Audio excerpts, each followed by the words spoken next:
Salam sejahtera untuk kita semua, teman-teman yang dikasihi Tuhan. Pada vlog kali ini saya akan membahas secara singkat mengenai ibadah, baik dalam fase perjanjian lama, perjanjian baru, masa kuno, masa kini maupun masa COVID-19 yang sedang kita hadapi bersama-sama pada saat ini. Teman-teman dikasihi Tuhan, ibadah adalah topik bahasan yang sangat luas.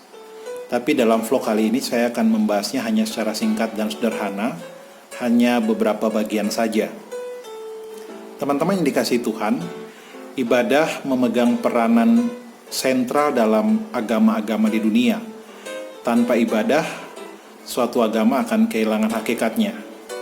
Melalui ibadah, manusia mengadakan hubungan vertikal dengan yang ilahi dan mewujudkan nilai-nilai rohaninya dalam kehidupannya dengan sesamanya. Teman-teman yang dikasihi Tuhan, dalam bahasa asli Alkitab, kata ibadah diterjemahkan aboda. Dalam bahasa Ibrani, dalam bahasa Yunani, latreia. Sedangkan dalam bahasa yang kita gunakan dalam bahasa Indonesia sehari-hari, kata ibadah berasal dari bahasa Arab, yang berarti pengabdian, hormat, bakti, suatu sikap dan aktivitas yang menghargai dan mengakui seseorang atau yang ilahi. Dari konsep ini jelas ibadah adalah sebuah pengabdian atau pelayanan manusia kepada yang ilahi. Teman-teman, saya akan membahasnya secara singkat dari fase-fase yang tadi saya sampaikan di awal. Yang pertama dalam fase atau masa perjanjian lama. Teman-teman, di sini kita menjumpai ibadah yang pertama, Kain dan Habel memberikan persembahan kepada Tuhan, tercatat dalam Kejadian pasal yang keempat, ayat yang ketiga dan ayat yang keempat.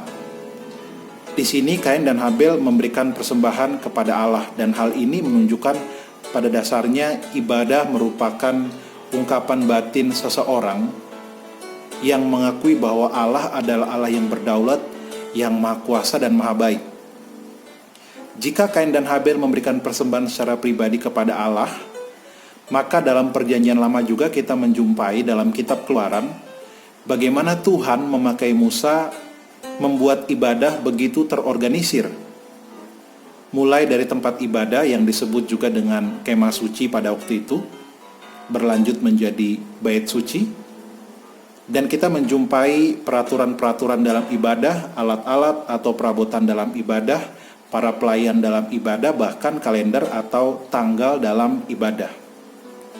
Ini yang terjadi dalam perjanjian lama dan berlangsung cukup lama. Dalam perjanjian baru, teman-teman yang dikasihi Tuhan, kita menjumpai yang disebut juga dengan istilah sinagog atau tempat berkumpul. Istilah ini disinggung juga sedikit dalam perjanjian lama. Sinagog tempat umat beribadah, tempat umat juga mempelajari kitab suci. Kita menjumpai Yesus mengajar pada waktu itu, tercatat dalam Matius pasal 4 ayat yang ke-23. Di sinagog mereka mengadakan beribadah bersama di sana dan mempelajari kitab suci bersama-sama di sana. Jika sinagog lebih dari satu, maka bait suci hanya satu. Teman-teman dikasihi Tuhan, di perjanjian baru kita jumpai khususnya pasca kenaikan Yesus, tertulis dalam kitab Kisah Para Rasul pasal yang kedua ayat yang ke-46. Di sana kita melihat bagaimana umat beribadah dari rumah ke rumah. Hal ini terjadi karena pada waktu itu konteksnya kekristenan dianggap sebagai salah satu aliran dari agama Yahudi atau sekte yang muatannya lebih kepada negatif. Sehingga pada waktu itu mereka harus beribadah secara sembunyi-sembunyi karena stigma negatif yang mereka terima, yang mereka hadapi. Sehingga mereka beribadah dari rumah ke rumah, difasilitasi oleh orang-orang kaya yang takut akan Tuhan.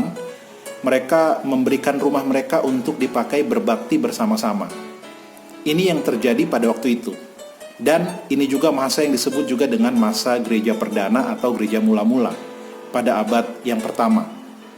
Teman-teman dikasihi Tuhan, pada masa kuno, khususnya abad yang kedua dan abad yang ketiga, kita menjumpai kekristenan masih teraniaya. Mereka beribadah masih secara sembunyi-sembunyi. Bahkan ketika mereka ketahuan sedang beribadah, mereka akan ditangkap, disiksa, bahkan dibunuh. Fase ini di abad yang kedua dan ketiga dialami oleh umat Kristen pada waktu itu.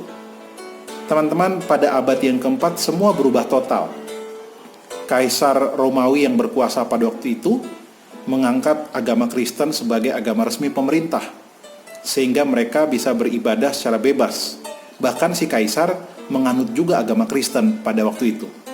Dan mereka beribadah di gedung-gedung yang dibangun oleh pemerintah pada waktu itu, sehingga mereka dapat beribadah secara bebas dan leluasa pada abad yang keempat.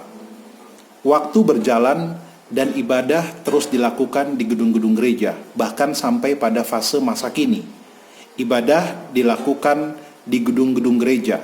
Bahkan ada sebagian jemaat yang belum memiliki gereja, mereka beribadah di aula hotel mungkin, atau di ruko mungkin, tapi umumnya diketahui di gedung gereja. Ini yang terjadi dalam masa kini.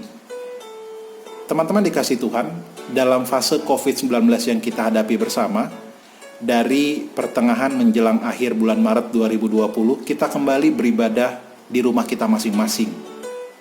Teman-teman, kalau dalam perjanjian baru, umat beribadah, berkumpul di rumah-rumah bersama-sama dengan umat yang lain, tapi dalam fase ini, COVID-19, kita beribadah hanya dengan keluarga inti saja, di rumah kita masing-masing.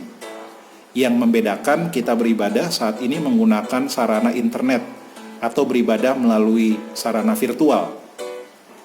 Dan ini berlangsung sampai saat ini karena konteks COVID-19 menggunakan teknologi. Saat ini kita beribadah bersama-sama.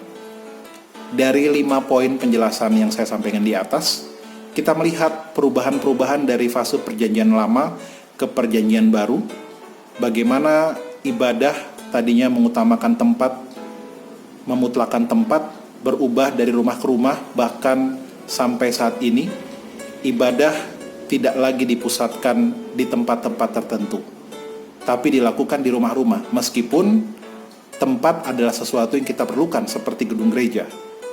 Yang kedua, kita jumpai dalam fase ini, dari zaman ke zaman yang kita lihat, pusat ibadah adalah Dia Allah Tritunggal, yang kita agungkan, yang mempunyai kehidupan kita. Dan kita melihat dalam kitab suci, bagaimana pengajaran Kristus tentang ibadah bukan berbicara soal tempat, tapi soal hidup yang kita persembahkan kepada Tuhan, sebagaimana Tuhan mempersembahkan hidupnya untuk menebus kita orang berdosa.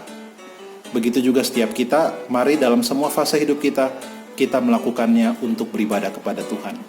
Tuhan memberkati kita semua. Salam.